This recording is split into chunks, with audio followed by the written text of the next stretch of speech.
Boa noite, gente. Eu sou o Davi Tadeu Francisco Ponce, estudante de cinema e audiovisual, e hoje eu estarei aqui com vocês na mesa de possibilidades para a comunicação.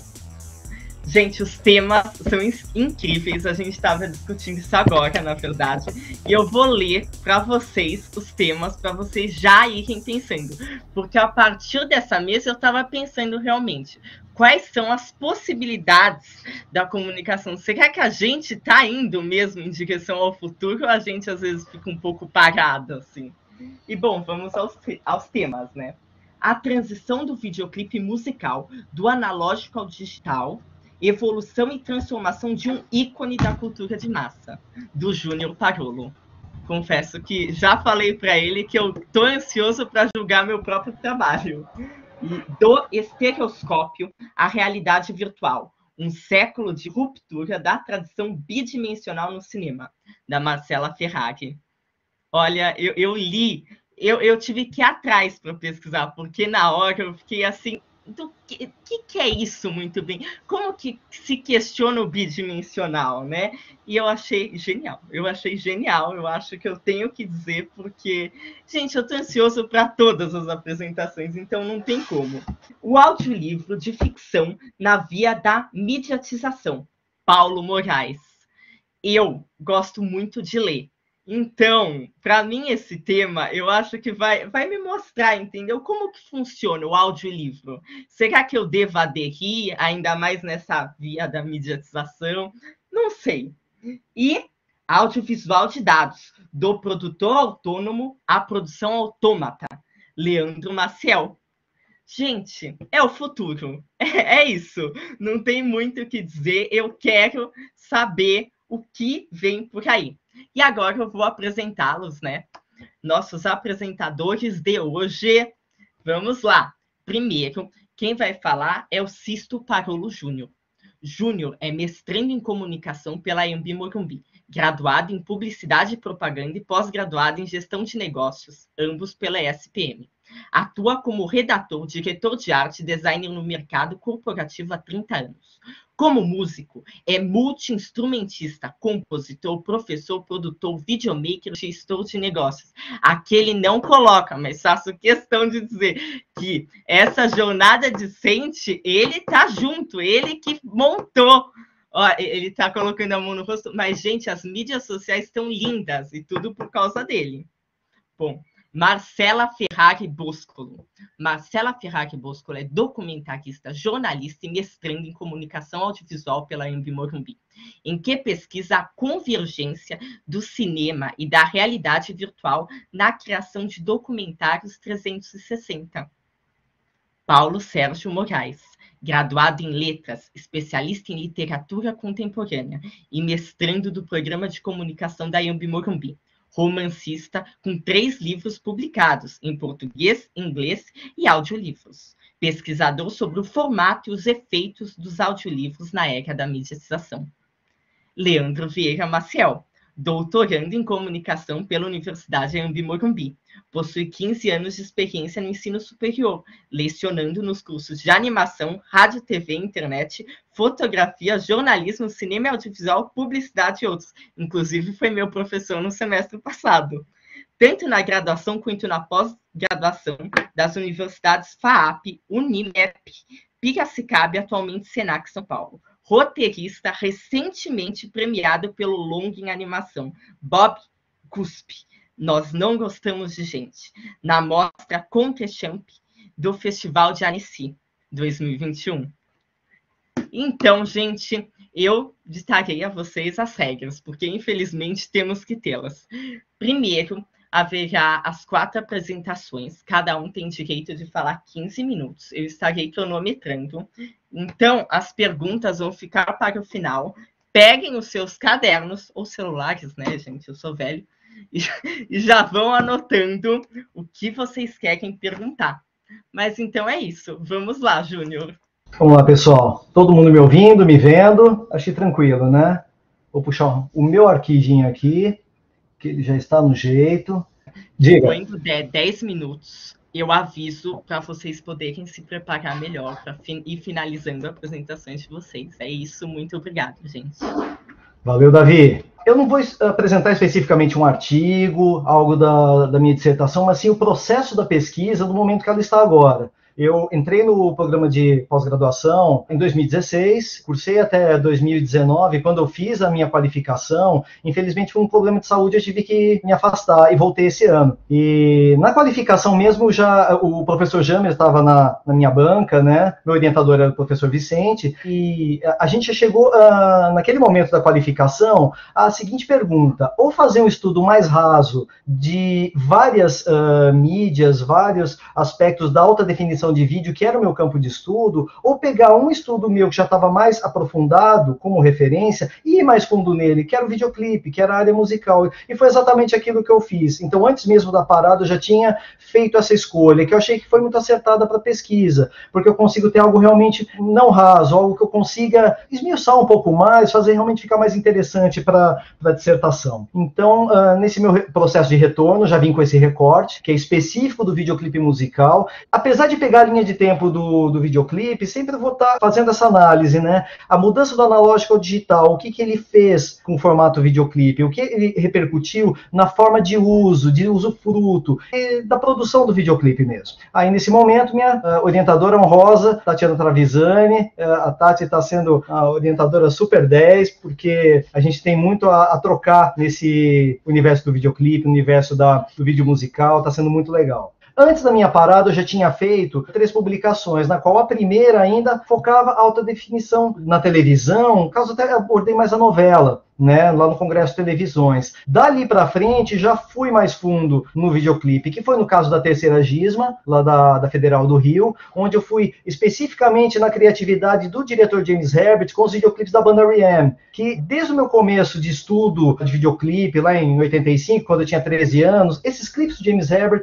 me chamavam muito a atenção. Então, eu acredito que eu estudo videoclipe através de um grande estímulo das criações de diretores como Herbert, assim como outros que vieram depois, mas quando eu penso em estudo de videoclipe, me vem os clipes do R.E.M. em primeiro lugar. Então, foi inevitável falar de videoclipe, começar falando de videoclipe e publicar um artigo já falando dele, dessa questão da criatividade, como o digital, né, o analógico para o digital, repercutiu nesses processos. Na AB Ciber, eu fui na criatividade de uma forma um pouquinho mais ampla, mas ainda assim mostrando, questionando o quanto essa mudança de suporte, essa mudança de tecnologia repercute na criatividade, o quanto que ter recursos tecnológicos mais avançados comprometeria ou não a criatividade em videoclipe. E o interessante foi que não chegou uma resposta. O meu artigo ele era muito mais uma provocação. O que a mesa acabou me trazendo foi muito revelador, que isso ainda é algo muito a ser discutido. Eu vou discutir na dissertação com certeza. Com a Tati, a gente dividiu a dissertação em 3 blocos, que realmente norteiam o estudo. Tem o histórico do objeto em si, com essas datas que são picos, são momentos de virada, né? O próprio surgimento do que seria o videoclipe lá em 1935, com o Carlos Gardel, aquela famosa música dele, Por Una Cabeça, que era um clipe musical que passava nos cinemas, era extraído de um filme que ele tinha participado. E foi, quando eu vi esse clipe, essa música a primeira vez, foi no programa Fantástico.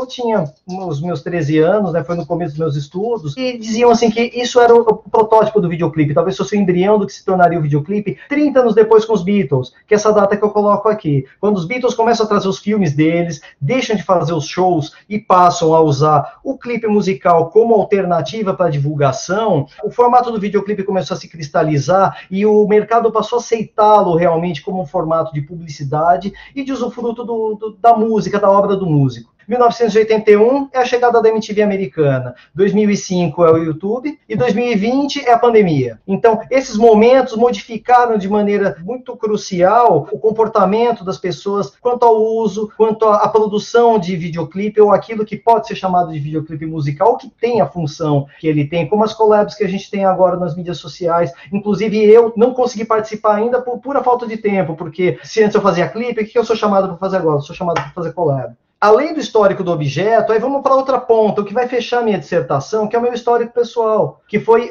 o artigo que eu apresentei na matéria da Tatiana, agora no primeiro semestre. Eu, com base no meu histórico pessoal, eu fiz um paralelo, né? O videoclipe presente na minha história pessoal com o audiovisual. Ele está presente o tempo todo. Desde que eu me conheço por gente, eu vejo televisão, eu vejo videoclipe, eu vejo música com imagem. 75 eu tinha 3 anos, são as minhas primeiras lembranças. As primeiras lembranças que eu tenho de mim vendo televisão, não é vendo desenho animado, não é vendo novela, é eu vendo programas musicais na Globo. Então, ele está presente na minha vida desde o início. 1985 foi quando eu ganhei o primeiro videocassete, né? Era da família, mas acabei roubando para mim. Eu passei a gravar videoclipes, estudar o videoclipe, não por causa do videoclipe, mas eu já era músico há pouquinho tempo, e eu usava o videoclipe como uma forma de poder estudar as músicas, que não era tão fácil gravar de rádio, e eu queria ver o cara às vezes tocando. O videoclipe trazia essa experiência que o rádio não trazia. E o home video ele era caro ainda, para você alugar, para você comprar, e a oferta ainda era muito pequena. É algo que acabou crescendo ao longo dos anos, até o digital tomar o lugar do analógico, e o VHS dar lugar ao DVD, dar lugar ao videodisc, assim por diante. 1990 começa a MTV Brasil. Em 2000 eu fundei o meu selo independente e passei a produzir conteúdo audiovisual, ainda nas primeiras mídias sociais, muito antes de ter Orkut, de ter Facebook, tinham mídias sociais, redes sociais, como Tanto Faz, que era brasileiro, mas sediado em Miami, tinha o Fulano, e através dessas mídias já era possível conhecer pessoas e ter acesso ao videoclipe, além do que tinha na televisão, além do que tinha na MTV. Eu conheci pessoas que eram entusiastas de música, que tinham videoclipes, a gente fazia um intercâmbio, paralelo ao Napster, que estava nessa época em voga também, paralelo às redes peer-to-peer. Então, nesse momento, nos anos 2000, eu entrei já com o meu trabalho como músico mais profissional e trabalhando com videoclipe também de uma forma já profissional. Em 2010, eu começo a trabalhar com videoclipe, né, não trabalhar com o material dos outros, a gerar o meu próprio material. Ainda na condição de democlipe, não com a pretensão de ser um clipe com um aspecto comercial, mas algo que já mostrasse o meu trabalho da melhor maneira possível, algo que até então, enquanto o analógico estava em voga, não era viável. Ficava com uma cara de marginal, de mambembe, e na tecnologia digital, mesmo você não sendo uma grande produtora, mesmo você sendo o cara na tua casa, com o teu pequeno equipamento, já era possível fazer algo mais próximo do que era aceito comercialmente. E a partir daí eu comecei a trabalhar com o videoclipe em meios digitais exclusivamente, conseguindo gerar um material que às vezes chegavam e falavam para mim: Júnior, você fez numa produtora? Eu falo: não, eu fiz em casa, ou eu fiz com um produtor na casa dele, algo que assim, no analógico era inviável, né? Posso até mostrar para vocês depois alguns videoclipes que eu fiz em 2016, foram os últimos que eu fiz. Aí em 2016 eu fiz a primeira entrada no mestrado, eu parei de produzir nessa época, mas eu estou voltando a trabalhar com isso agora, com a reabertura, está sendo possível já fazer um esboço de novos trabalhos, desses modos que eu fiz em 2016. Tudo no digital, tudo em casa praticamente, com baixo custo e com qualidade indiscutível. Eu falei das duas pontas históricas, né? Histórico do objeto e histórico pessoal, e nesse meio tem análise, tem o conceito, pegar realmente o objeto para ser esmiuçado. Nesse momento, eu estou agora entrando nessa fase do conceito, entrando nessa fase de ir fundo no objeto videoclipe, que eu acho que vai ser a parte mais importante da dissertação.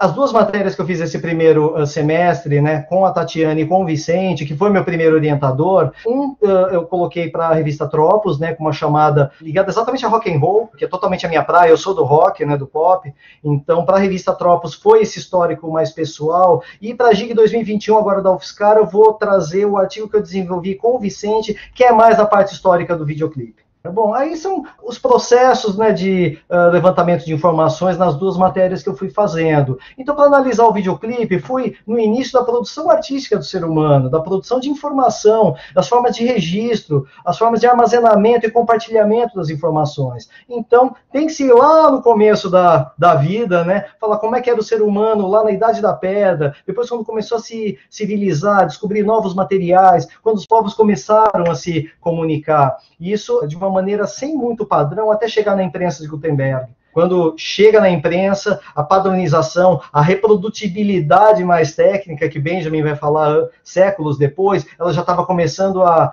acontecer aí. Com a fotografia, com o cinema, os meios magnéticos e digitais, isso, 10 minutos. Ok, obrigado. Quando vem essas formas, lógico, a forma de armazenamento, de compartilhamento também muda e ganha uma dimensão muito maior.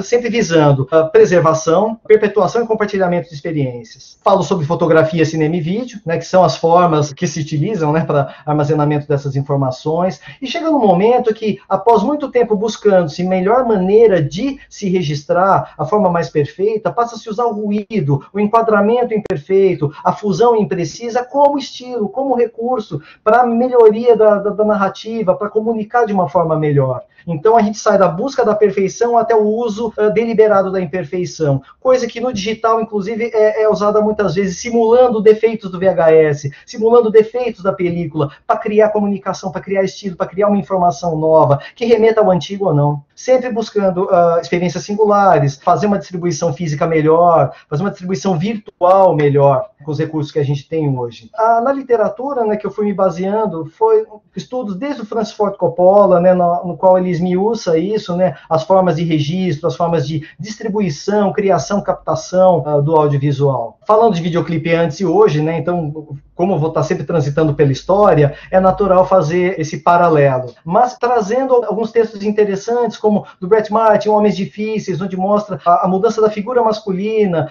o rockstar, herói, tudo daquela fase anos 80, poser, cabelo armado, vai para o grunge com aquele artista mais cara de comum. Isso aconteceu ao longo da trajetória do videoclipe. E hoje, o próprio protagonista do videoclipe, que é o homem comum que produz em casa, é mais fácil dele se ver. Ele já não quer mais se ver exatamente como um rockstar. Ele pode se ver, de repente, como um cara ostentação, mas ele pode se registrar como ele realmente é. Enfim, esses outros textos, como o do Guattari, do Lefebvre, tem essa função também de trazer referências para essa análise da história do videoclipe e também agora para esmiuçar o objeto. Como eu falei, das construções dos personagens, né, tudo isso eu embasei com essa literatura, o uso do videoclipe como entretenimento, como fonte de informação e divulgação, isso nunca muda, a forma de fazer isso, né, a forma de você construir as narrativas tem transformações, mas o propósito do videoclipe, ele basicamente não muda. O legal é entender o videoclipe, muitas vezes, como uma pequena peça cinematográfica, como um pequeno filme, uma pequena narrativa. E a análise do Gabriel Garcia Marques de como contar um conto e como se fazer um conto, me ajudou a entender, fazer um paralelo entre o conto, né, na literatura e o videoclipe no audiovisual. Falei, né, do histórico do objeto, tudo isso que eu analisei, e voltando lá no início dos meus estudos, quando eu vou a Walter Benjamin, que é de 1935, contemporâneo daquele clipe do Carlos Gardel, né, o que acabei chegando, conversando com a Tatiana, foi essa questão da desmaterialização. O videoclipe, assim como muito da informação que a gente tem, antes ela estava muito ligada ao material, ao suporte, ao registro físico, e cada vez mais ele está deslocado da matéria, ele está desmaterializado, ele está virtualizado. E isso é algo que dificilmente vai mudar. Ainda que tenha uma aura sobre o objeto, sobre a coleção, o colecionismo tem muito disso, ou a preservação de mídias antigas, como ligação afetiva, com memória afetiva, algo a gente não pode negar. A desmaterialização, ela é o principal fator hoje. A gente não precisa ter a matéria, a gente tem a informação. Produzi um curta, depois eu vou colocar esse link para vocês, para a matéria da Tatiana, onde eu faço esse histórico meu pessoal. Esses são os teóricos e os autores dos quais eu me baseei.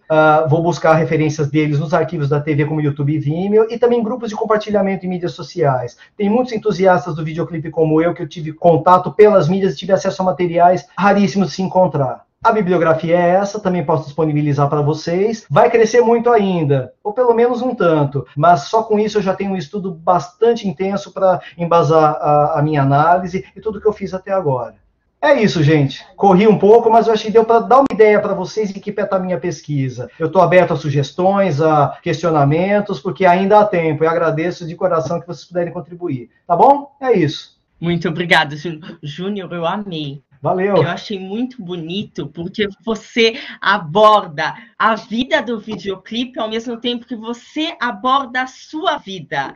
Então, tem uma questão autobiográfica que eu acho... Totalmente. Que eu acho lindo, porque você não trabalha aquilo como um objeto separado, distante de você, mas algo muito próximo, algo que permite você estar fazendo isso. Então, você conecta de uma maneira simplesmente sem deixar pontos em aberto. Inclusive, a sua bibliografia Nossa, eu amei, eu amei. O Como Contar um Conto é um livro que eu quero muito ler, assim, É muito particularmente bom. para mim. Legal, Então, viu? eu amei, mas terei que guardar minhas perguntas para o final e todo mundo também. Então, Ah, obrigado, passemos Davi. agora para Marcela. Por favor, Marcela, a palavra é sua. Pessoal, boa noite. É uma alegria estar aqui com vocês, né, nesse evento, primeira jornada extracampo da IMB. Só fazer um parêntese que hoje estar aqui é um ato de resistência, né, contra uma agenda que é totalmente avessa ao conhecimento acadêmico, à cultura, à vida. Então, somos fortes e juntos estamos. Bom, esse tema da minha pesquisa não é muito fácil mesmo, né? O Davi falou que foi atrás para entender o nome, mas na realidade ela aborda conceitos que são muito mais próximos, né, do que a gente imagina, né, da nossa realidade. Até hoje, essa semana, né, que a gente está vendo esse grande acampamento dos povos originários lá no Planalto, né, por conta da discussão que está rolando aí do marco temporal, me fez pensar na minha pesquisa, porque um dos primeiros filmes que eu assisti em realidade virtual foi o filme do Greenpeace sobre o povo Munduruku, né, que não sei se alguém aqui teve a oportunidade de ver, mas em 2016 tinha umas cápsulas, né, de multissensoriais que te levavam realmente, né, por meio da narrativa, para conhecer ali a história do povo Munduruku, estimulando aí todos os sentidos, né, enfim, uma coisa de louco, assim, que com certeza me fez querer entender realidade virtual dentro do cinema, né, e não só como uma tecnologia, né, interessante, fantástica, e a gente já viu, por exemplo, num mercado diferente que é o de games, né? Eu não estou conseguindo ver direito as perguntas, mas tudo bem. Depois a gente vai vendo. E, bom, aí quando eu fui começar a pesquisar, desde quando que esse tipo de narrativa existe, né? Como o Davi falou, questionar a bidimensionalidade no cinema, né? Por que fazer isso? Eu me deparei com diversos marcos, né? É extremamente difícil você colocar o ano zero da realidade virtual no cinema, assim como é difícil você falar o ano zero do cinema, né? Você tem que assumir uma perspectiva para isso.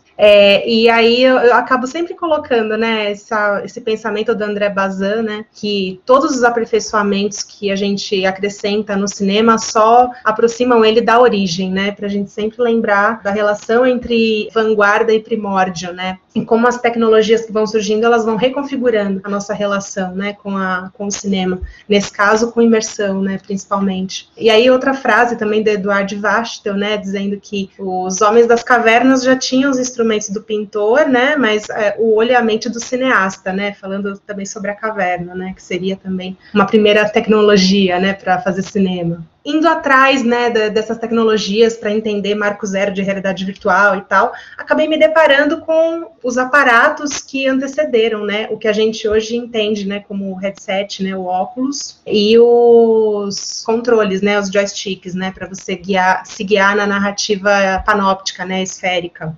E fui parar no cinema estereoscópico, né. Coincidentemente, né, o primeiro filme lançado desse modo foi em 1922, então me pareceu muito oportuno escorrer então sobre esse primeiro século, né, de ruptura da narrativa bidimensional. E aí eu usei a palavra ruptura especificamente, porque, bom, o cinema herda, né, essa perspectiva renascentista, né, da captura monocular de planos, né, de cenas, da fotografia, né, isso Arlindo Machado escreve super bem, né, sobre a fotografia, né, da Ilusão Especular, né? Acho que vocês já devem ter se deparado com esse clássico. E uma coisa que a Kátia Maciel coloca depois, né, é que um dos jeitos de você romper, né, com a situação cinema, o hábito cinema, né, que é justamente, né, você convencionalmente sentar numa sala e assistir uma tela única ali, né, projetada de forma ampliada, né, no centro de uma sala,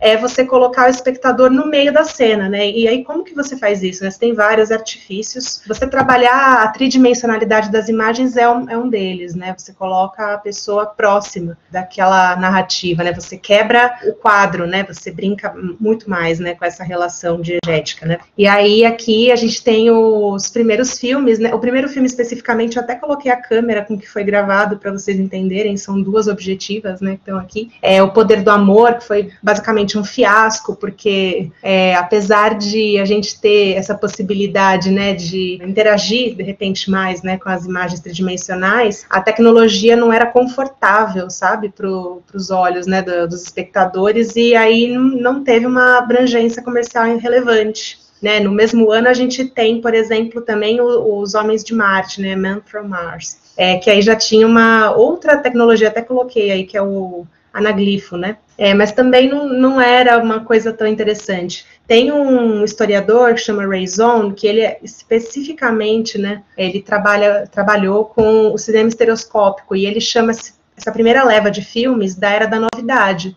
Então, era muito mais o frisson, né, de você estar vendo um cinema em 3D do que realmente uma narrativa interessante, algo que valesse a pena, né, esse suporte diferenciado, né. Até aqui no cartaz do filme Audioscopics, a gente vê que o apelo justamente era a quebra do quadro, né, então a bola invadindo a plateia, né. Então, a gente tem sempre ondas, né, nessa linha do tempo, né, desse primeiro século. Lá pela década de 50, a gente já tinha o modelo da abertura da academia, né, de 1:30, né, então ali a gente consegue já ter uma certa convergência com a tecnologia das câmeras que captam essas imagens, né, tridimensionais, isso na década de 50, que é justamente chamada pelo Ray Zone de Era da Convergência, e a gente tem um primeiro grande sucesso, digamos, que é esse Buana Deville. O Buana era o nome do leão, então o leão, de novo, né, ele invadia a plateia, né, tinha esse apelo. Nessa época também a gente tem a primeira porno chanchada, em 3D, né, para cinema estereoscópico. Aliás, até hoje, né, na realidade virtual, o gênero de pornô, ele é um dos que mais proliferam, né, no mercado, enfim. Acho que esse apelo de você poder se aproximar do objeto do filme, né, tem isso. E aí, nos anos 60, a gente tem essa invenção aqui, que é o Sensorama, que é, assim, para quem estuda realidade virtual, acaba sendo também um dos grandes marcos, né? Talvez o cinema na realidade virtual seria realmente um dos maiores marcos, porque o criador dessa cabine conciliava, né, já tanto o áudio, né, com o visual, e os estímulos táteis, né, e os olfativos também, né. Ele era um cineasta, e ele acreditava que o futuro do cinema era a conciliação dos 5 sentidos na experiência, sabe? Tanto que ele escreveu um artigo sobre isso, que chamava O Futuro do Cinema, Morton Heilig, e aqui, assim, a gente tem basicamente o que viria a ser depois, né, as experiências de realidade virtual que a gente tem visto hoje, né, as experiências de ponta. Nessa época teve um impedimento, né, para que esse projeto viesse a ser comercializado, que era justamente a qualidade gráfica, né. Pela primeira vez você tem os olhos muito próximos da tela, então isso naquela época, né, que era fita ainda, né, filme de fita, filme, né, você tem as pessoas passando super mal, sabe, apesar de já ser uma coisa muito mais interessante, né, para a gente estudar aqui. Então ele acabou sendo um marco, mas assim, a gente ainda não tinha a tecnologia necessária, né, para que isso acontecesse. O Morton Heilig foi um visionário, mas no tempo errado. Até coloco aqui, né, que na mesma época, nos anos 60, a gente tem o filme La Jetée, do Chris Marker, né, que brinca também, né, com essa questão, né, da viagem pelos óculos, né, e acho que um ano depois, né, mais ou menos, a invenção do Head-Mounted Display pelo Ivan Sunderland, que aí já tem uma tecnologia de computação gráfica por trás, né, esse aqui seria o primeiro óculos, né, que a gente já usaria para acessar um mundo virtual, né, a gente já está ali nos primeiros anos, os primórdios, né, da computação, né, e da internet. No ano de 92, a gente tem o primeiro filme em realidade virtual, feito por uma mulher, a Nicole Stenger, que chamava Angels. Esse filme foi criado por ela em parceria com a VPL, que foi a primeira companhia também a desenvolver produtos de realidade virtual.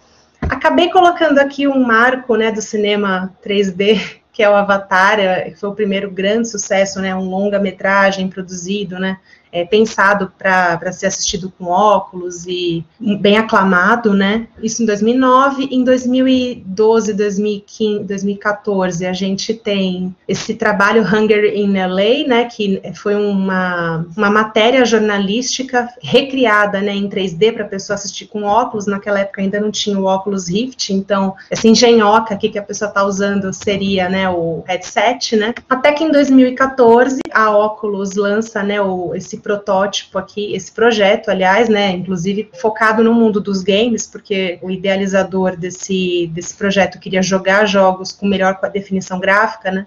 E aí vende para o Facebook, fica bilionário, e aí a gente tem um mercado de cinema olhando para isso e criando filmes interessantes de assistir, colocando o espectador no centro da atividade, né, no centro da narrativa. E aí a gente tem logo o Clouds Over Sidra, por exemplo, ganhando prêmios, né, sendo feito aí, é até um tema que não envelhece, né, é filmado de dentro de um campo de refugiados, né, crianças.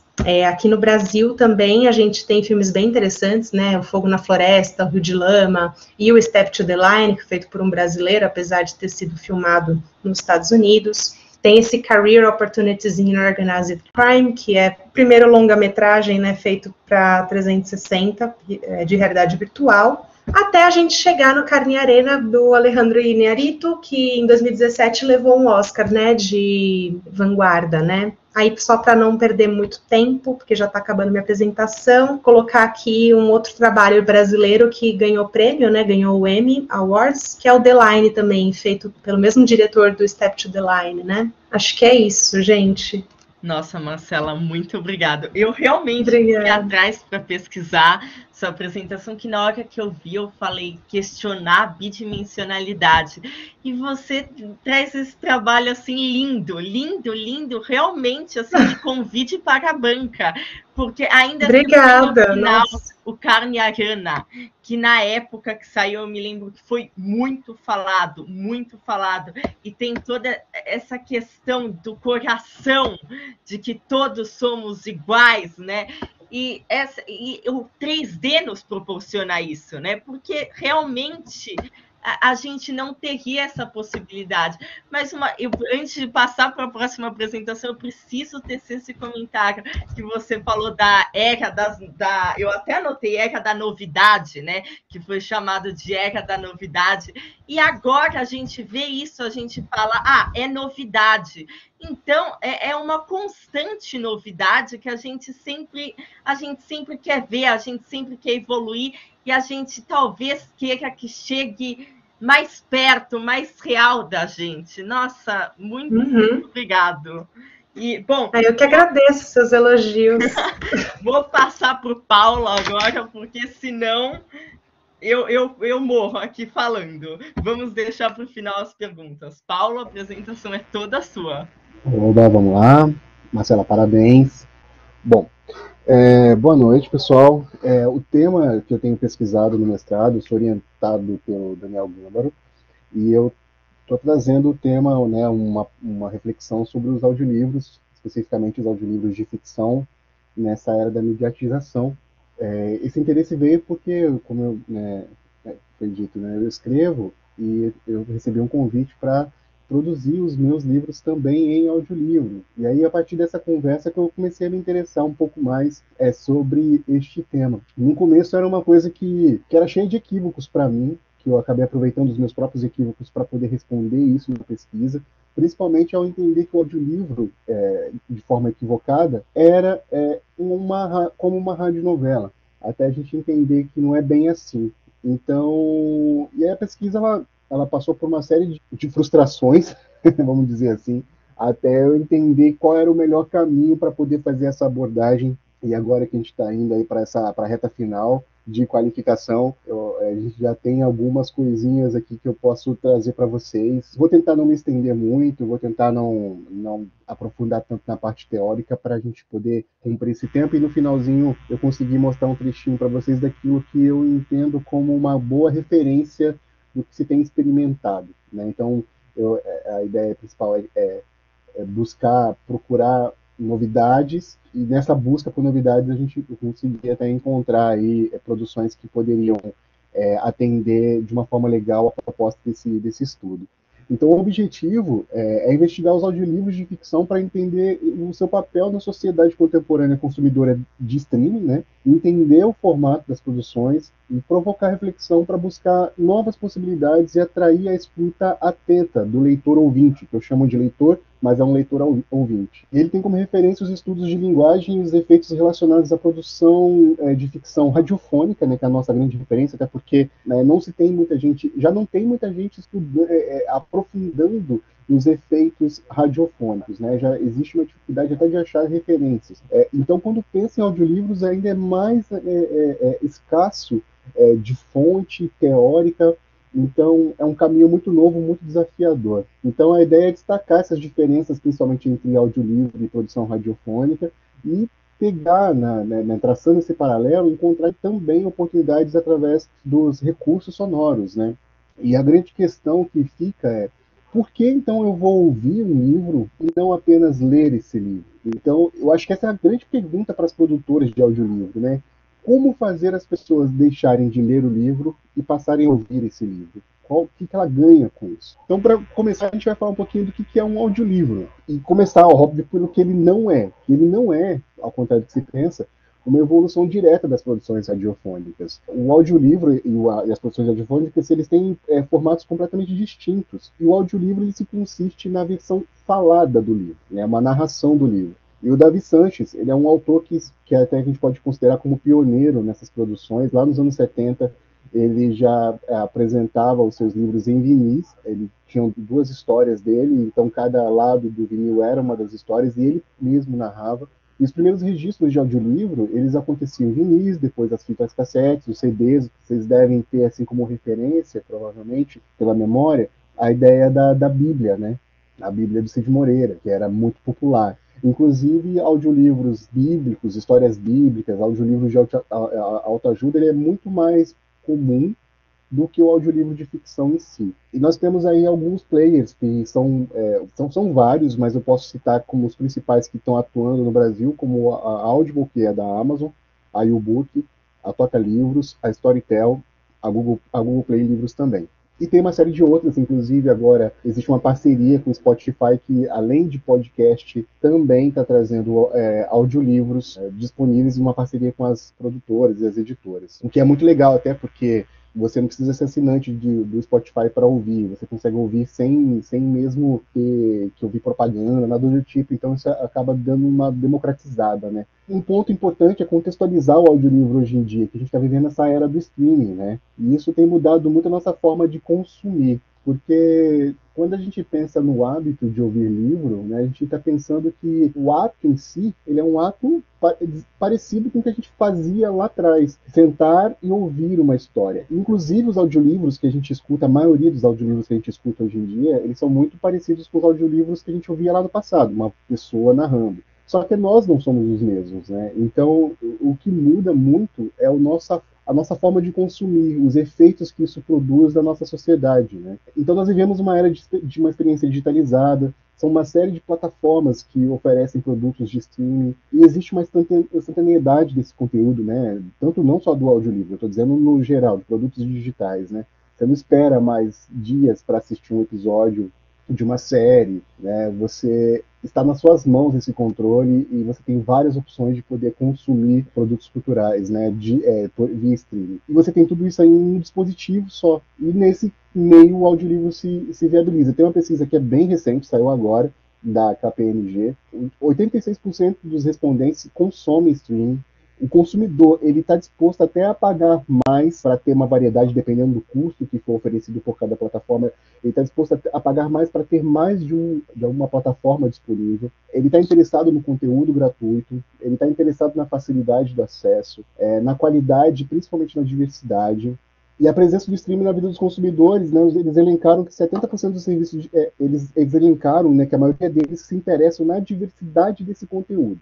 E também tem um olhar muito importante que a gente tem que fazer para a pandemia, porque isso tem afetado o hábito de consumo de cultura também. E nesse meio, o audiolivro ele começa a se consolidar mais. A Toca Livros ela teve um faturamento que foi quadruplicado. A YouBook ultrapassou 1 milhão de usuários. A Storytel aumentou em 7 vezes o número de assinantes só em 2021 em relação ao ano anterior.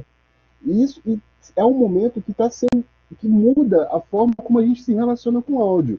E a gente fala do audiolivro, fala também do podcast, inclusive o Daniel Gambaro, o meu recorte é sobre audiolivros, e o Daniel Gambaro ele é um grande estudioso sobre os efeitos agora das peças sonoras como um todo. E ele fala muito sobre a questão do podcast também e essa relação nos tempos atuais. E os produtores, eles estão muito otimistas, né? O Ricardo Campos, ele diz, né? A pandemia mostrou o quanto o digital é importante e o quanto ela está aqui para ficar. Uma vez que esse novo costume do digital se tornou habitual, a previsão é que o crescimento continue. E o formato digital é uma tendência, isso aqui é o André Calgaro que fala, o formato digital é uma tendência inescapável. Os audiolivros, podcasts, assistentes de voz são amostras de que nossa relação com o áudio está mudando de forma radical. E aí, eu faço um recorte nessa pesquisa, que é muito interessante sobre a questão, como eu falei, é muito importante a gente entender os hábitos desse consumidor moderno, né? E aí eu faço um destaque para duas formas, tanto como uso e como estratégia de marketing. Porque a gente tem um aplicativo que é o 12 Minutos, ele é um aplicativo de microbook, que eles chamam, né? E você consegue ouvir de forma resumida 12 minutos para entender uma história, como um livro como um todo. Eles têm lá uma curadoria, eles fazem o resumo, e eles ofertam para você isso em 12 minutos, porque a ideia é que todo dia você conheça um livro novo. E o André Palme, e não só ele, mas como vários outros que a gente vai escutar, vai conversar, eles falam muito sobre a questão como vantagem do audiolivro, o fato de que você pode fazer isso realizando inúmeras tarefas, né, ao mesmo tempo. E aqui que eu começo a questionar essa questão um pouco, né? A gente está tentando adaptar o produto, né, a essa correria, a esse ser humano, essa sociedade corrida, né, que não tem tempo para nada, e a gente está tentando oferecer produtos para eles que possam se adaptar a isso, né? Só que ao mesmo tempo, a gente sabe, né? A cultura ela vai afetar a sociedade vai afetar a cultura, isso é uma troca, uma relação de troca. Então, de repente, a gente tem que começar a pensar se está indo pelo caminho certo quando a gente tem esse tipo de discurso, quando a gente oferece esse tipo de produto.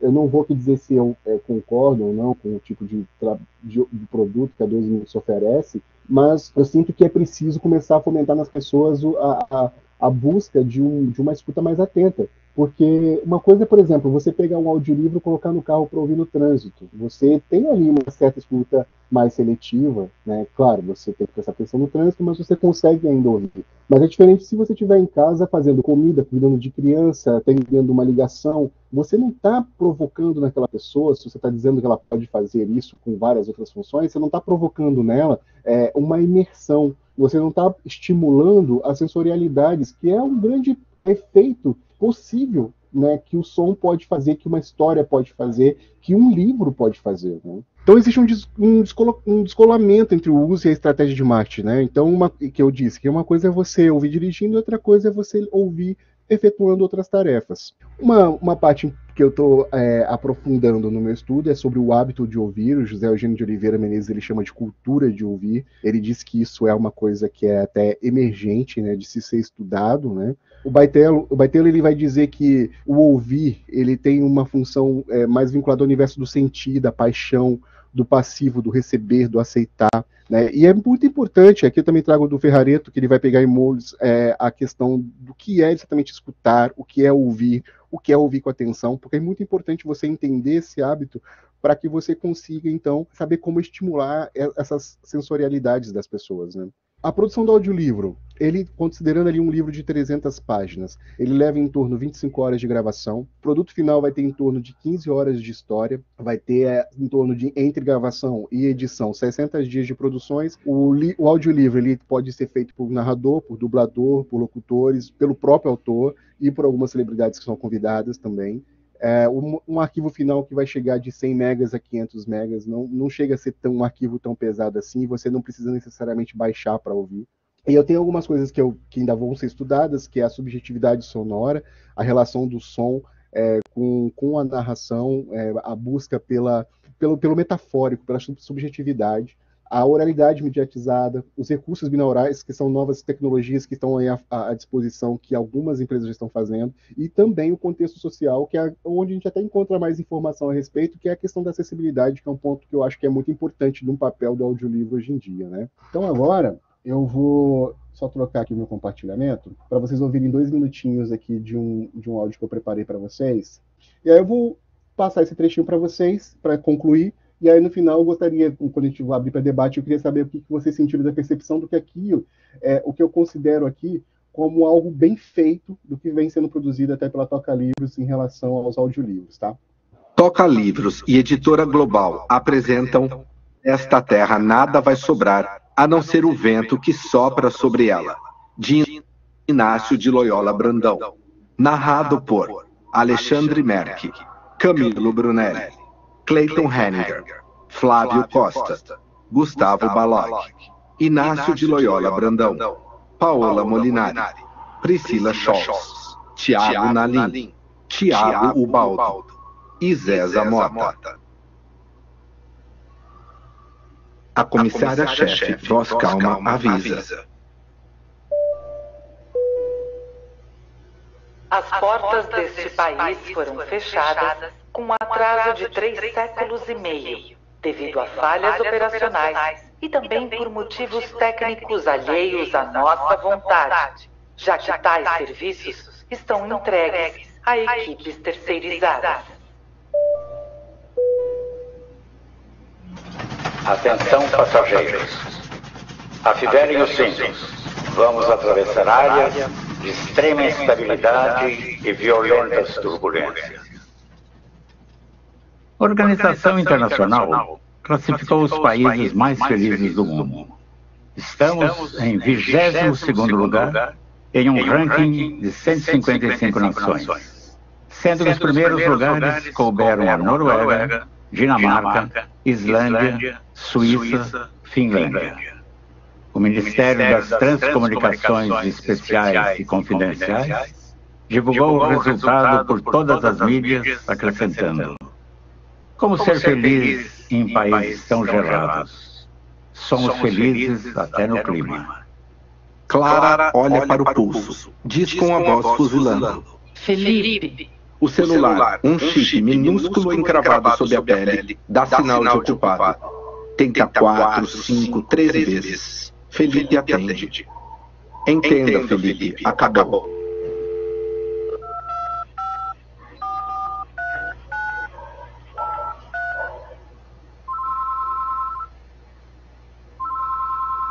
Claro, estou a caminho. Meu celular estava descarregado. Celular descarregado? Em que mundo vive? Teu celular tem 500 anos, ainda levado no bolso. Em 5 minutos chego. Não precisa mais, Felipe. 4 de 3 quartos. Então, deixa eu só voltar aqui no slide de conclusão. Bom, e nisso vocês percebem, né, que na Toca Livros ele é um livro que não tem uma adaptação, ele é inteiro, na íntegra, gravado em relação ao que é o texto original.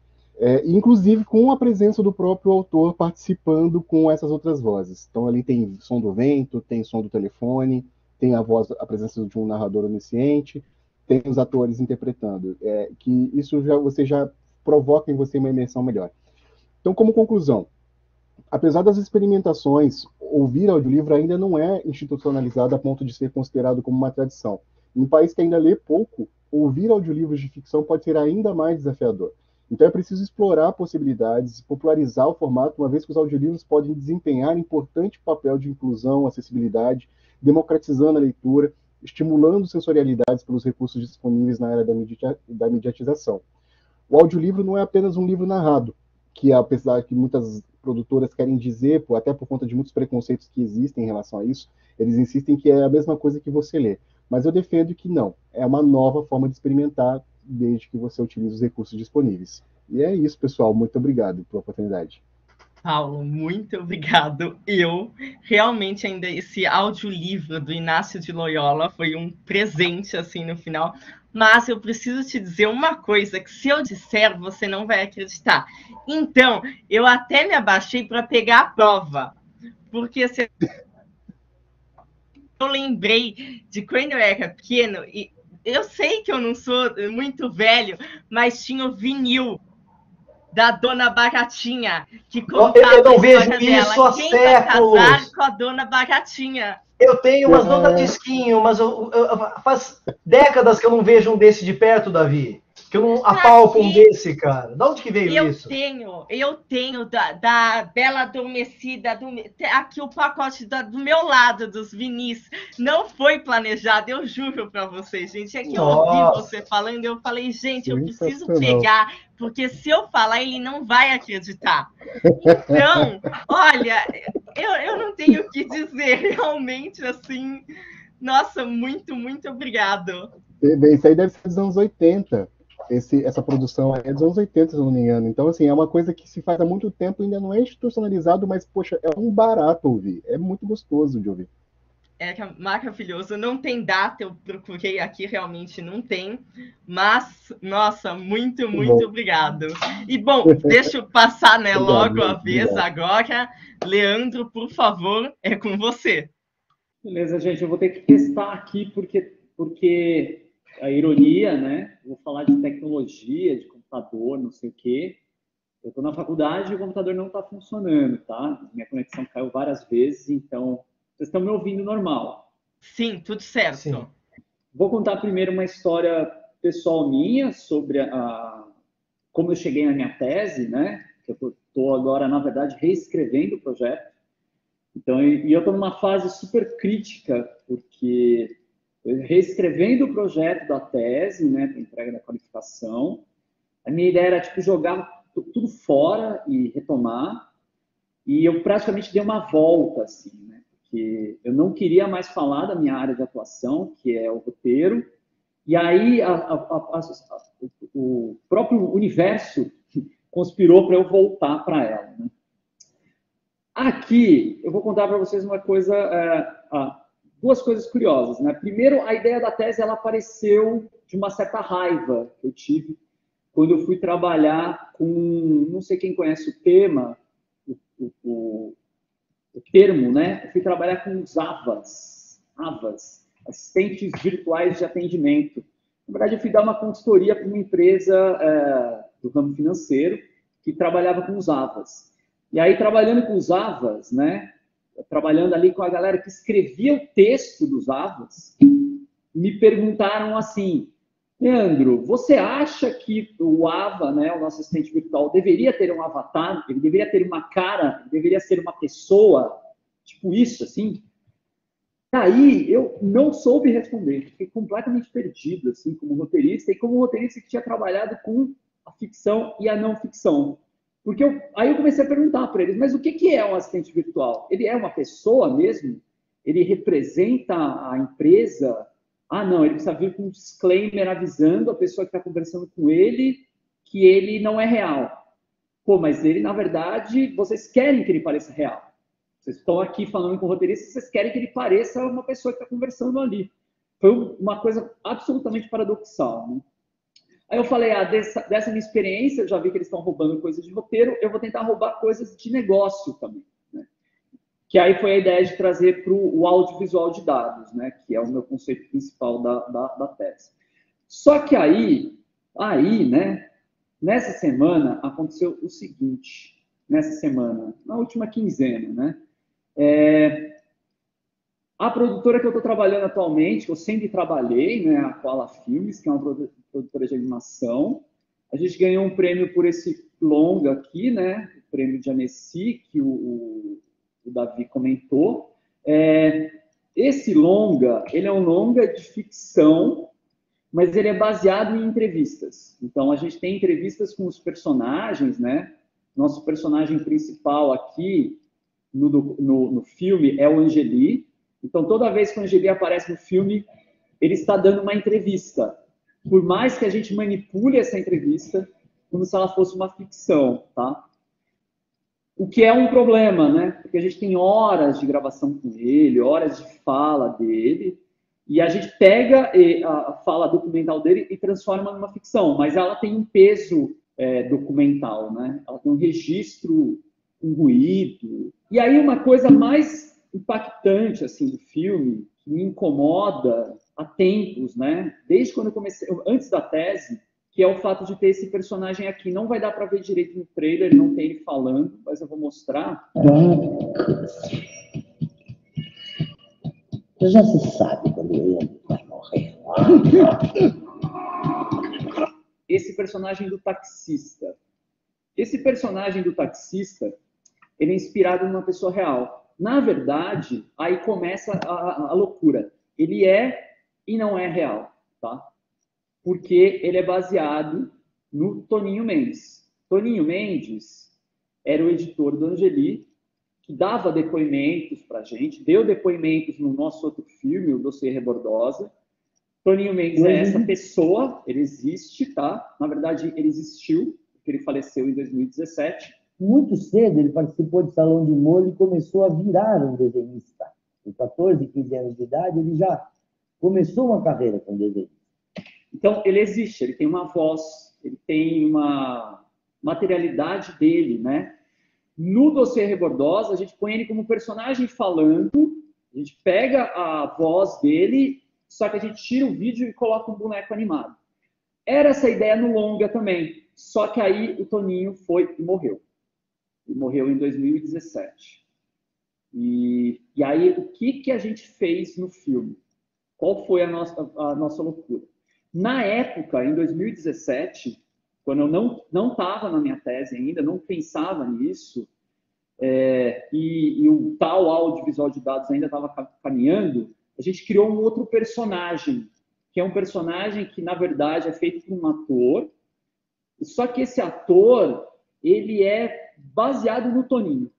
Então, as falas do Toninho, inclusive falas documentais, eu coloquei no roteiro, transferindo a alma do Toninho para um outro personagem. Assim. Percebam a loucura, tá? Percebam a loucura do negócio. Então, eu peguei lá o Toninho, transformei ele, junto com o roteirista, o diretor também, o César, a gente criou um outro personagem. Só que hoje, por exemplo, se eu chegasse lá na Koala, César, você tem aí, sei lá, $20 mil, $100 mil, $1 milhão?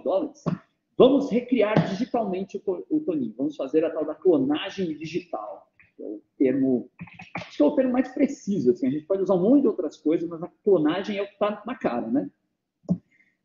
Por que eu estou falando isso também que é recente?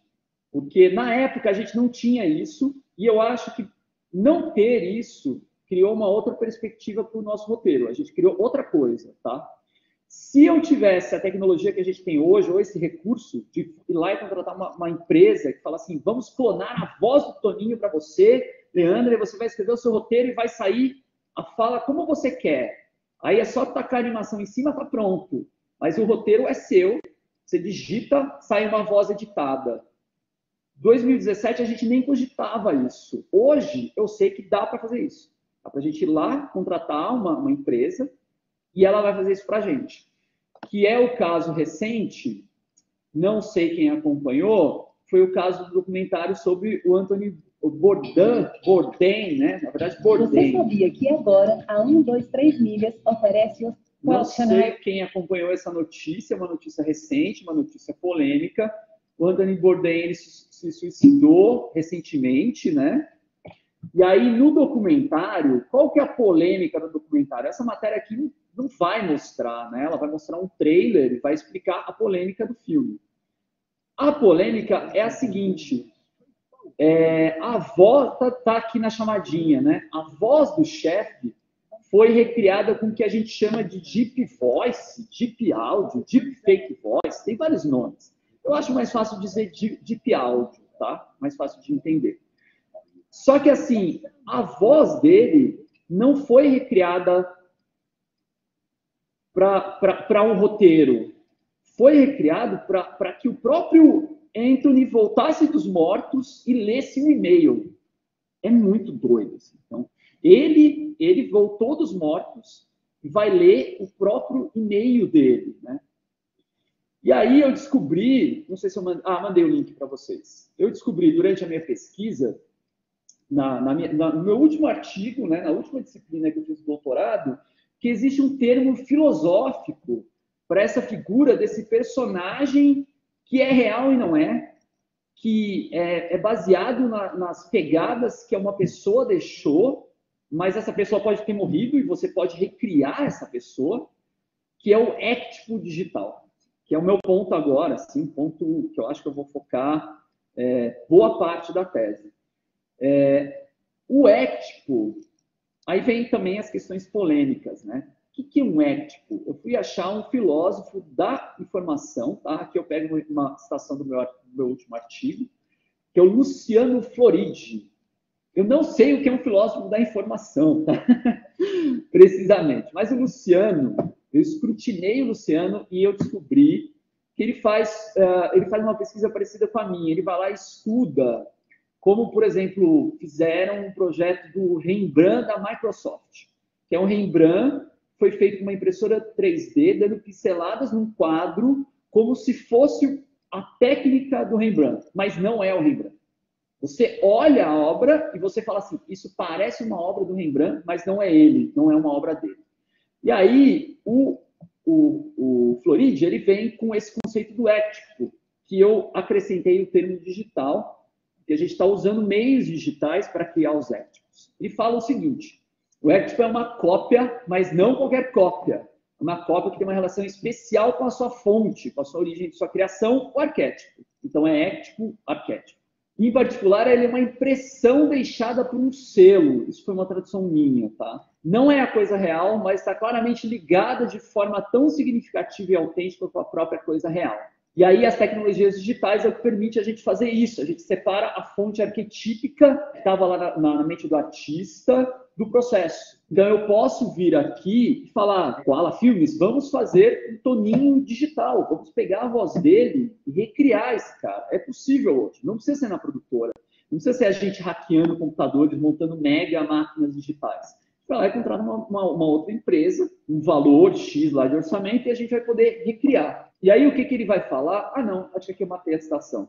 Ele vai dar um outro exemplo muito legal, não vai dar tempo, mas eu vou mandar o link para vocês. Ele dá um exemplo parecido com esse do Anthony Bourdain, que é o discurso que o JFK nunca fez, que é o discurso que o JFK tinha escrito, né, antes dele ser morto. E aí foram lá e recriaram através, né, da clonagem digital o discurso do JFK. Então é um discurso que ele escreveu, mas nunca fez. E é dele o discurso, mas não é ele. É uma versão, um ético, né? A gente recria um ser. Ok, bom, mas isso é para onde vai caminhar a minha tese, tá? Agora, em que pé ela tá? Esse nome é um nome totalmente provisório. Até pus uma animação engraçadinha aqui da esteira de produção, mas essa ideia de que você parte de uma produção autônoma, né, alguém produzindo sozinho na sua própria casa, poderia chegar num ponto onde você tem a própria máquina produzindo sozinha, que eu acho que é uma falácia, na verdade. Né? A máquina ela ajuda na nossa criação nesse ponto que eu mostrei para vocês, tá? Atualmente eu estou trabalhando a tese em 3 vertentes, acredito que vão ser 3 partes da tese. O audiovisual como banco de dados, aí a principal referência é o Manovich, né? O Lev Manovich ele vai estar na base da tese, que é essa ideia da gente trabalhar com o banco de dados. Tudo vira banco de dados hoje, né? A gente aqui nessa aula, falando nesse encontro, a gente se torna um dado do vídeo, né? A gente andando na rua, as câmeras que nos perseguem, as câmeras de vigilância automatizadas, né? Elas publicam a nossa imagem na internet. Às vezes a gente nem sabe disso. E também tem isso. A gente se torna um banco de dados às vezes sem saber. Isso vai gerar uma enorme quantidade de dados e a ideia é que alguém venha de fora, né? E tenha um famoso insight, ou olha aquele monte de dados e consiga ver algo, né? Para onde vai. No sentido da análise, eu trabalhei com análise de séries, né? Como a gente pegaria séries que são produtos imensos, né?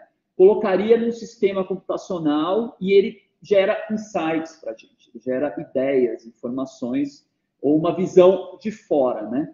O audiovisual automatizado, eu escrevi um artigo sobre essa discussão das câmeras robô, né? Do uso das câmeras de vigilância. E o aprendizado de máquina, inicialmente eu falei do deepfake, daquela animação da troca das faces, mas eu devo ir para um capítulo sobre o deepfake da voz, né? Deve ser um próximo artigo. A tese ela foi focada, né, nessa discussão da liberdade criativa na produção audiovisual, que tem uma questão estética em primeiro lugar, que eu acredito que essa estrutura que a gente tem hoje, essa tecnologia, ela permite essa liberdade criativa. A minha ideia é justamente questionar por que as questões éticas vêm sempre em primeiro lugar. Não é não questionar o ético, né? Tá errado, tá certo usar ou não. Mas é por que elas vêm em primeiro lugar e não o papel do produtor, né? Quem está na produção. Sempre vem em primeiro lugar a questão ética. A questão criativa ali, ela fica em segundo plano, né? que é a minha grande pergunta. Se eu tivesse na situação do diretor que está fazendo um documentário sobre o Bourdain, eu teria feito o que ele fez? Acho que esse que é o ponto. Eu, como um criador audiovisual, teria feito. Agora, se isso é ético ou não, eu acho que é outra questão. Acho que é isso, Davi. Tem uma última brincadeira aqui, mas ela é secundária. Muito obrigado, Leandro. Eu gostei muito dessa sua finalização de eu teria feito como ele fez, porque eu acho que a gente se pergunta muito isso no dia a dia, né? Então, principalmente a gente do meio, quando vê um filme, quando vê alguma coisa, a gente fala, eu teria feito assim, e eu acho que isso é uma questão que chega a ser empática, né? De você se colocar no lugar da pessoa e você buscar também entender por que a pessoa fez daquele jeito. Mas eu queria muito comentar essa questão do documentário, que até o Júnior traz falando, mas seria um documentário, e esse questionamento, né? Esse questionamento da forma, né? Documentário, não ficção, ficção, né? Que a gente sempre está nesse embate. Mas, nossa, muito obrigada. Gente, eu só tenho que agradecer por vocês, porque eu fiz uma mediação ontem que também foi maravilhoso. E agora essa mesa, assim, outro presente, assim, todos vocês com trabalhos, assim, que nossa, eu aprendi muito, então, nossa, muito obrigado. E vamos às perguntas. Eu tenho algumas, mas vamos deixar o pessoal, né? Antes, por favor. Alguma pergunta? Escolham. Eu tenho uma pergunta para o Paulo. Pode falar. Paulo, eu queria saber mais sobre, até relacionando com a minha tese, queria saber dos microbooks. Eles são produzidos, não é sintetizado? Não, são produzidos. De acordo com eles, tem uma curadoria, né, que faz uma análise do que é relevante daquele trabalho para poder sintetizar em 12 minutos. Porque eles defendem, eles têm que defender de que você não está lendo uma resenha, mas que você está tendo conhecimento profundo do que é relevante daquele livro. Então, é bem polêmico, porque a ideia deles é essa, que todo dia você escute 12 minutos e que todo dia você conheça um novo livro. Né, que você saiba falar sobre esse livro como se você conhecesse ele inteiro, né? Porque assim, tem toda uma linha de pesquisa lá no que eles chamam de processamento de linguagem natural, que é pegar o livro e o computador ser capaz de sintetizar, entendeu? De resumir. Inclusive tem um site que faz isso. Bem mal, aliás. Aí eu fiquei achando que era meio nessa onda, sabe? Mas eu entendi que não, existe uma preocupação ali, por mais polêmica. Eles defendem que tem uma curadoria. Não fui a fundo ainda para saber o quanto eles utilizam algum recurso tecnológico para resumir, porque é muito louco isso. Eu estava conversando com o Daniel, né? Porque como é que eu posso dizer para você o que é relevante daquele livro de 300 páginas para dizer que isso você deve saber sobre o livro, né? É meio polêmico. Que você está ali considerando que aquelas pessoas estão dizendo que você tem que saber sobre aquele trabalho, sobre aquele livro. Que eu entendo que você não está lendo ele, não tá conhecendo de fato o livro, mas você está conhecendo aquele resuminho ali. Seria o mesmo que, sei lá, você está lendo uma resenha de um livro. Você não leu o livro, você leu a resenha dele, né? Nossa, Paulo, eu vi que tem uma pergunta no chat, a Cacau quer fazer pro Leandro, mas eu preciso te fazer uma pergunta já puxada aqui, porque eu anotei justamente sobre isso. Porque você falou essa questão da pessoa ouvir, né, o audiolivro no carro, né, quando está voltando, ou o que você vê até como de uma certa negativa, né, uma forma negativa, a pessoa assistir enquanto está fazendo um monte de coisa. E aí tem essa questão de você ouvir esse resumo da história em 12 minutos. E eu queria te perguntar, eu vejo isso como uma coisa muito positiva, porque você ouve a história em 12 minutos. E com isso, a chance de você se interessar, e principalmente pela forma como você mostrou, porque eu não fazia ideia de que era contada com tanto detalhe, né, com tanta imersão que você chega a dizer. E isso não vai despertar o que você acha, né? Eu quero perguntar a sua opinião em cima da sua tese. O que você acha sobre essa? Não desperta uma vontade de ler, uma maior vontade até de ler o livro que você estava interessado e que agora você ouviu esse resumo de uma forma tão imersa? Eu queria muito perguntar isso. Pode despertar. Mas eu não acho que seja esse o intuito, sabe? Assim, eu não acho que eles te ofereçam aquele livro com o intuito de saiba mais depois. Pelo contrário, a forma como eles colocam, na forma como eles divulgam, é para que, olha, você só precisa desses 12 minutos para saber tudo. Né? Então, escuta isso e passa para o próximo. Escuta isso e passa para o próximo. Eu acho que você tem muita coisa para assimilar. Né? Eu estava reparando, inclusive, que eles não focam muito em histórias de ficção. Eles focam muito em livros mais técnicos e nesse sentido. Quando eu penso em livros mais técnicos, eu acho um pouco mais válido, porque você está sintetizando um conceito. Né? Acho que é um pouco mais fácil você sintetizar isso em 12 minutos, dependendo da complexidade dele. Mas quando a gente pensa, por exemplo, na ficção, já seria mais difícil, né? Porque você está contando um conto daquela história. Não sei como isso funcionaria na prática, sabe? Agora, se ele estiver funcionando no sentido de, eu vou ouvir esses 12 minutos, agora eu quero ouvir mais, aí legal, está despertando uma curiosidade. Aí pode ser um caminho, sim. Né? Se você usar isso como recurso de fazer a pessoa ter um primeiro contato, um primeiro estágio de contato, aí é legal. Eu considero como mais válido. Entendo. Então tem realmente toda essa questão por detrás, né? Mas eu achei, assim, realmente genial. E agora, né, Carol, por favor, faça a sua pergunta ao Leandro. A palavra é sua. Na verdade, a gente foi conversando pelo chat, mas eu posso falar que eu lembrei o Leandro quando teve em 2014 que o Michael Jackson fez, entre aspas, né, que ele já tinha falecido, fez uma apresentação holograma dele, do disco que ele gravou. Na verdade, o disco que eles lançaram depois da morte dele, aí fizeram uma apresentação dele depois que ele tinha morrido, na Billboard, do single dele. E aí eu lembro que teve uma discussão, que as pessoas falavam, gente, não é o Michael, mas não é o Michael. E aí ele falando do Anthony Bourdain, eu lembrei disso, e a gente acabou comentando. E ficou aquela coisa, né? Será que ele gostaria de estar vendo ele ali, né? E aquela discussão. E eu acabei lembrando também falando sobre esse assunto, assim, sobre pessoas que já faleceram, também algum tempo atrás, teve uma tendência de alguns comerciais de perfume, até de chocolate, não sei, que eles reviveram algumas divas de Hollywood. Fizeram a Audrey Hepburn, depois fizeram um da Dior, do de Cabana, não lembro, que era a Marilyn Monroe, aí colocaram, acho que a Marlene Dietrich, aí teve uma tendência, alguns anos, sentido, assim, de reviver algumas pessoas que faleceram. Aí eu lembrei, eu estava comentando isso, mas era isso. Mas é legal, porque você vai lembrando.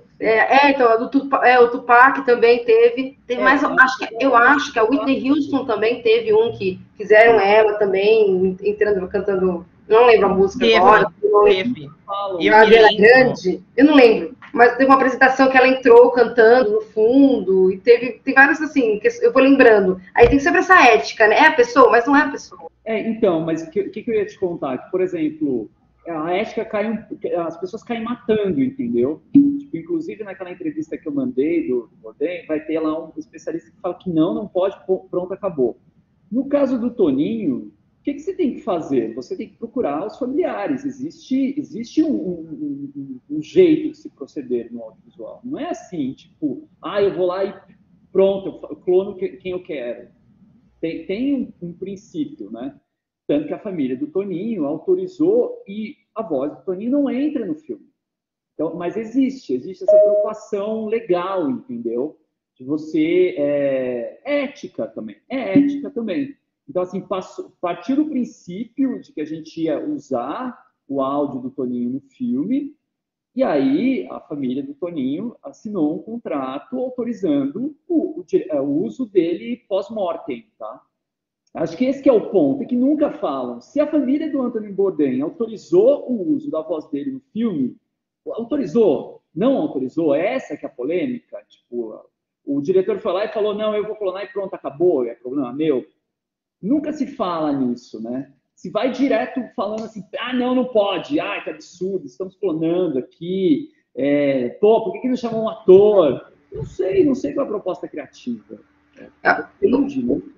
Eu acho que o caso do Toninho, que nem eu coloquei, ele equivale um pouco ao caso do Paul Walker, né? Que no Velozes e Furiosos, que a família autorizou para terminar o legado dele e tal. E aí teve ele, fizeram tipo ele em holograma não, fizeram ele digital lá, virtual, colocaram a voz dele, e os irmãos dele fizeram o dublê dele, e aí a família entrou, tudo tem uma ética que sim, todo mundo quis preservar a imagem dele. No do Michael Jackson, eu lembro, mais ou menos assim, que como eles, na verdade, como a carreira dele, toda aquela polêmica, né, da família dele, explorava ele e tal, aí eu acho que entrou nessa ética, assim, nessa ética não, entrou nessa vertente. E acho que no caso do Toninho, eu me lembrei do caso agora do Paul Walker, acho que vale, assim. Não sei se eu fui clara, mas... acho que você estava falando que no caso do Michael Jackson foi o que a gente chama de dinheirismo, né? Rolou ali uma ganância. Isso. Não, vocês discutindo essa questão me traz muito a questão, eu acho que o filme biográfico mesmo, porque vocês me lembraram de quando foi lançado Grace de Mônaco, com a Nicole Kidman, e que teve toda aquela cerimônia em Mônaco e a família não apareceu. Na noite de pré-estreia, né? A família não apareceu. Então é realmente algo a se questionar, com certeza. E o Leandro caiu. Mas, mais alguma pergunta, gente? Eu queria muito fazer uma pergunta, já que ninguém está fazendo, para Marcela, sobre essa questão do 3D, né, que vem desde lá de trás. E você não chega a entrar, mas eu queria muito te perguntar isso, o 3D como talvez esse sonho da gente se aproximar da realidade, da gente ter na tela algo que é muito real e que até me lembra um filme do Jalan, me foge o nome, mas que ela entra na tela e ela vai viver no filme. E essa questão de você cada vez mais estar tentando, que até o Leandro falou dos avatares, né, do AVA, né, de você tentar realmente tornar real aquilo. Eu queria muito saber, assim, por favor, se você puder me responder, eu vou amar. Esse mesmo, Rosa Púrpura. Rosa Púrpura. Então, eu até coloquei o La Jetée, por exemplo, né, do Chris Marker, né, já tem esse briefing, né, na narrativa dele, se você for pensar, né. Acho que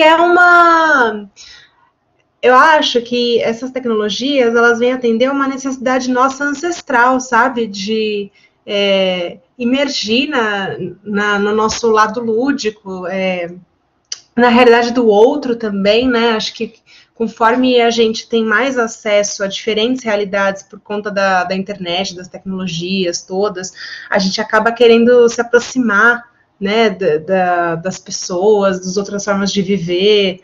E acho que essas tecnologias vêm para isso, né?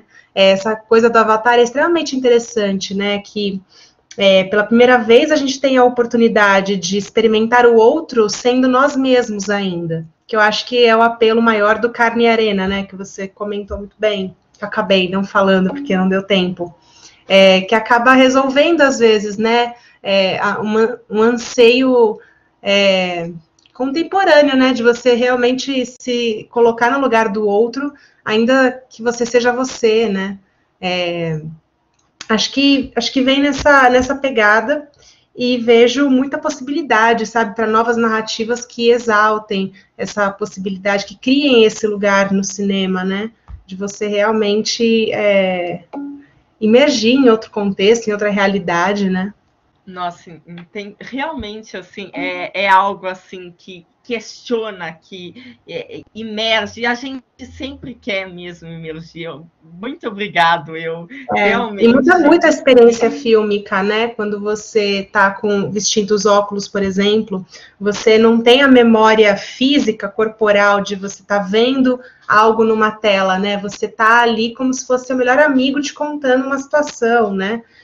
Isso muda totalmente a forma como nós recebemos as narrativas e como nós também criamos relação, né, com a situação do cinema, né, a carga emocional é muito mais forte, né, acho que é por aí, sabe, que a gente pode começar a falar sobre isso. Sim, desperta um outro lado da gente, desperta muito mais do que se a gente não tivesse imerso, despertaria. Eu acho muito engraçado que isso leva para qualquer filme, porque a gente sempre aprende, você tem que fazer com que o espectador, né, se sinta ali, se sinta dentro, que ele não perca o interesse pela sua obra.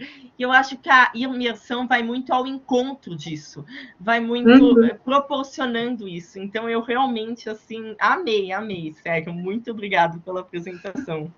E, Júnior, eu acho que temos uma pergunta para você. Você vai responder agora? Vou responder. Bom, posso responder agora? Pode, toda sua. Eu mesmo ia te perguntar sobre as collabs, mas Vera foi mais rápida do que eu. Então, primeiro muito obrigado, Vera, também. Vamos lá, Vera, pessoal. Eu acabei não fazendo collabs porque eu acabei não priorizando isso, né? E também porque seria mais uma collab, seria mais uma live. Eu trabalho com algumas lives, né? Eu sou diretor de comunicação da Academia Livre de Violão, que é um fomento ao violão no Brasil. E uma coisa que às vezes fica até um pouco over, assim, é fazer muito coisas que sejam vistas como mais do mesmo, né? Então, se você traz alguma coisa que realmente vai acrescentar, como é o caso da Academia Livre, a gente movimentou artistas, geramos um conteúdo que ele não tinha, então tudo bem. Mas na hora de fazer o collab, eu pensei com os meus colegas e tudo, o que a gente vai fazer? O que a gente vai apresentar? O que a gente vai trazer realmente de novo nesse mercado que já está tão inundado e tanta gente já está cheio? Tem gente assim que não quer ver mais lives do mesmo jeito que estão aparecendo, não querem ver as collabs que já estão vendo. Então chegou uma hora que eu parei e pensei assim, falei, cara, eu vou ter que investir um tempo, eu não estou sendo remunerado por isso, então você faz isso às vezes para mostrar que você está nativa. Um cara que é professor de música, se ele para de aparecer, a busca dos alunos por ele também cai. Eu percebi isso quando veio a pandemia, né? Mas, assim, não é o meu foco principal fazer collab, não é meu foco principal nesse momento trabalhar com isso, né? Inclusive, meu podcast, eu dei uma pausa para poder me dedicar a outras coisas, e o podcast teve um boom aí, porque muita gente ficou presa em casa, passou a ouvir e passou a produzir. Fiz uma temporada de 26 episódios do meu podcast, mas chegou uma hora que falei, vai ficar meio over, vou dar uma parada. Né? Então, essas collabs foi um recurso muito legal, teve um boom, mas chegou uma hora que eu acho que excedeu, começou a saturar. Eu dei o exemplo dos collabs, dos podcasts, muita coisa acho que ainda está saturando, ou as pessoas estão saturadas ainda. Vai rolar ainda de fazer, porque descobriu-se coisas interessantes nas collabs. Eu posso trabalhar com artistas que estão em qualquer lugar do mundo, que teoricamente antes eu não trabalharia. Então, isso eu acho que vem para ficar, mas tem que passar um pouco essa onda da pandemia. A coisa tem que se tornar opção e não ficar como recurso. Para muitas pessoas, acho que era a única coisa a fazer. Alguns amigos meus falaram, cara, eu tenho que fazer alguma coisa. Mas assim, então que faça com quem está nessa pegada. Para mim seria algo mais que não é minha prioridade, por isso eu acabei não fazendo. Mas respeito muito quem faz e quem faz bem. Eu não gosto de quem faz de qualquer jeito. Qualquer coisa. Quem faz podcast nas coxas, collab nas coxas, live nas coxas, cara, se é para fazer mal feito, não faz. Quem um filme, né? E no meio de um turbilhão de conteúdo, qualquer conteúdo muito bom às vezes não rola, porque tem algo melhor ainda competindo. Então você tem que fazer algo que vem para ganhar, você tem que gerar conteúdo para ganhar. Gerar conteúdo para ser mais um é melhor não fazer. Eu penso assim como artista, como produtor de conteúdo. Sim, tá? Então, assim, eu vou fazer ainda, mas eu vou esperar passar um pouco a onda, realmente. Quero trabalhar com os meus amigos, que eu não vou conseguir rever, mesmo passando pandemia. O pessoal está do outro lado do mundo agora e assim, tem uma chance de a gente trabalhar agora, mas vai ter que ser algo assim que esteja meio desconectado, descolado desse processo da pandemia, que ainda está todo mundo contaminado por esse astral, eu quero evitar isso. Legal, obrigada, Júnior. Eu perguntei porque realmente está uma febre, né, de collab, e isso é um desafio, porque você pega vários artistas, vários personagens com estilos diferentes para poder fazer, deve ser bem complexo, né? Mas é uma onda. Obrigada, viu? Muito obrigada, gente. Eu amei a resposta, amei a pergunta. E gostaria de saber se tem mais alguma pergunta, se alguém quer perguntar mais alguma coisa a alguém ou não. Porque, então, eu vou fazer uma última fala, né?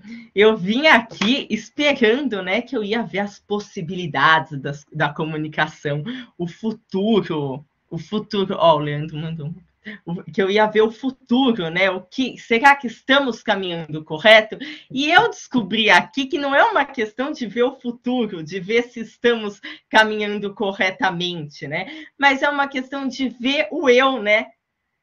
todos os trabalhos, eu acho que trouxeram isso de uma forma muito, muito presente, o eu que se busca, né? Onde a gente busca, o que a gente procura, onde a gente está. E eu realmente agradeço muito, eu gostei muito. Pode falar, Júnior. Uma coisa que você colocou no momento que eu terminei minha apresentação lá, Davi, que você falou assim, né, da paixão, da ligação que eu tenho com o meu conteúdo. Eu tenho, assim, que sempre viver dois papéis, porque tem um lado autobiográfico, mas eu tenho que fazer o distanciamento, principalmente agora, nessa fase da pesquisa, o distanciamento do objeto, para eu conseguir fazer as coisas sem a paixão também, né? A paixão me fez chegar muito fundo em algumas sensações, em algumas percepções do que é ser um consumidor de videoclipe, depois ser um produtor de videoclipe, ser uma estrela, entre aspas, de videoclipe, como eu fui nos meus projetos, né? Projetos, às vezes, que nem eu estava comandando, mas eu estava lá na figura do artista, né? Mas, nesse momento, eu tenho que fazer isso também, me desconectar do objeto para ir na análise, para ir mais fundo no conceito. É um exercício muito interessante, porque eu não posso ficar totalmente descolado o tempo todo, mas eu preciso me distanciar em alguns momentos, e ficar fazendo esse salto, vai e volta, que não tem sido fácil, mas ainda assim, é difícil e é interessante ao mesmo tempo, é sedutor. É uma fase do trabalho que eu sei que vai ser a mais difícil de todas, mas talvez seja mais intensa também. Eu queria só complementar, porque eu acho que é o mesmo exercício, no meu caso, que escrevo, e fazer essa pesquisa, eu não posso fazer essa pesquisa com o olhar de escritor. Eu não posso criticar um audiolivro pensando que eu adoraria ver dos meus livros como um audiolivro. Eu tenho que pensar pelo contrário, como um consumidor de literatura, né? É um distanciamento que é o tempo todo um exercício constante dessa construção, porque eu preciso o tempo todo entender se quem está buscando essas informações é o Paulo que escreve ou se é o Paulo que consome literatura. Isso é muito importante, esse distanciamento. Mas é curioso, né, Paulo, que não dá para distanciar o tempo todo, não dá para se envolver o tempo todo. Acho que você vive isso que eu estou vivendo também. Você tem que o tempo todo entrar e sair, você tem que se envolver e se isentar. E às vezes a gente parece que não sabe qual papel que a gente tem que fazer, né? Inclusive, quando fui fazer um artigo para a Tatiana, eu senti muito isso. Eu precisei... Eu vou até colocar o link aqui do curta, né, que eu fiz. Eu falei bem rapidamente lá na apresentação, mas esse videozinho, ele é um protótipo, ele é um piloto de um canal que eu já pretendia fazer muito tempo atrás. Eu tenho a ideia de, como meu filho quer fazer algumas coisas, bancar o youtuber, brincar um pouco com isso, falei, beleza, eu te ajudo no teu canal, você ajuda no meu, e a gente vai trabalhar junto isso aí. Então, quando o pessoal viu na matéria esse vídeo experimental, todo mundo falou, Júnior, você tem que botar em prática esse vídeo aí, tudo, esse canal e tal. E eu vou fazer. A minha ideia é que, terminando o mestrado, eu começar a dar mais asas a isso, até para fazer isso com ele, vai ser muito bacana. Mas eu vou pegar o link aqui e colocar para vocês. Mas foi algo assim que tinha o envolvimento, né? Mas na hora de eu chegar e fazer o artigo acadêmico mesmo, você fala, pô, mas como é que eu paro e olho de fora? Até para conseguir ver o que está óbvio e o que não está. Porque algumas coisas estavam muito claras para mim. E na hora que eu me distanciava, eu falei, cara, mas isso não é óbvio. Eu tô colocando um parágrafo nisso aqui, eu preciso falar pelo menos uns 3 ou 4 para quem está de fora entender. Aí meus pais olharam, imagina, que viveram boa parte daquela história, tudo, mas meu pai chegou uma hora e falou assim, pô, mas quando você falou aquilo lá, eu nem lembrava daquilo e não entendi. Aí eu tive que explicar para o meu pai. Se eu expliquei para ele que estava vivendo aquilo, imagina quem está vendo de fora, como vocês vão ver pela primeira vez. Então foi muito legal dar esse descolamento. E eu vou fazer muito ainda na dissertação. Imagina você, Paulo, com certeza tem que fazer isso, né? Mas é legal. É difícil, mas é legal. A Carol fez uma pergunta aqui, né, para mim, que eu acho que eu vou responder rapidinho. Então, se a gente for pensar no 3D atualmente, né, é sempre legal a gente olhar para o mercado de games, no geral, para a gente entender tendências, né, de tecnologia e depois verificar como que a gente pode aplicar isso para o audiovisual. Mas, se você for ver, você tem cinema 4D, 5D, né, dependendo do lugar, né, em outros países você tem. A questão é que, ultimamente, né, até por conta da pandemia também, né, mas anterior, a gente não está tendo acesso, né, às obras a gente não consegue ter a experiência do cinema em 3D, né? A gente teve, por exemplo, aquele boom dos televisores de 3D em 2011, 2012, que acabou depois indo para o buraco, porque não tinha produção de conteúdo, porque a indústria, né, televisiva não estava pronta ainda, madura, né? Agora você tem um revival disso, né? Você vê gente querendo trazer de novo, né, a televisão smart, conteúdos imersivos, e aí não estou falando só de 3D, 3D, estou falando de hipersegmentação, propaganda, mídia programática para televisão. Então, você tem que fazer uma análise maior, assim, né, para avaliar isso. Eu creio que sim, de um modo geral, sabe? Acho que é uma tendência essa questão da imersão, e a gente precisa ter mais narrativas, né, que despertem o interesse das pessoas, né, não só pela tecnologia, mas sim pela própria proposta, né, do filme mesmo. Sim, eu assim, realmente, se falando agora que a gente tem 4D, 5D, mas você trouxe o Avatar, eu me lembro que eu era pequena, eu acho que eu tinha 10 anos, e que foi assim, a grande novidade do momento, todo mundo falava, você tinha que assistir. E o filme era bom de ver, né? Era 2h30 que passava rápido, assim, porque a narrativa fazia sentido para aquela proposta, né, de experiência. Agora, essa questão do 3D, né, depois não ter funcionado, ela é muito maior, né? Isso eu tô falando também na televisão, né?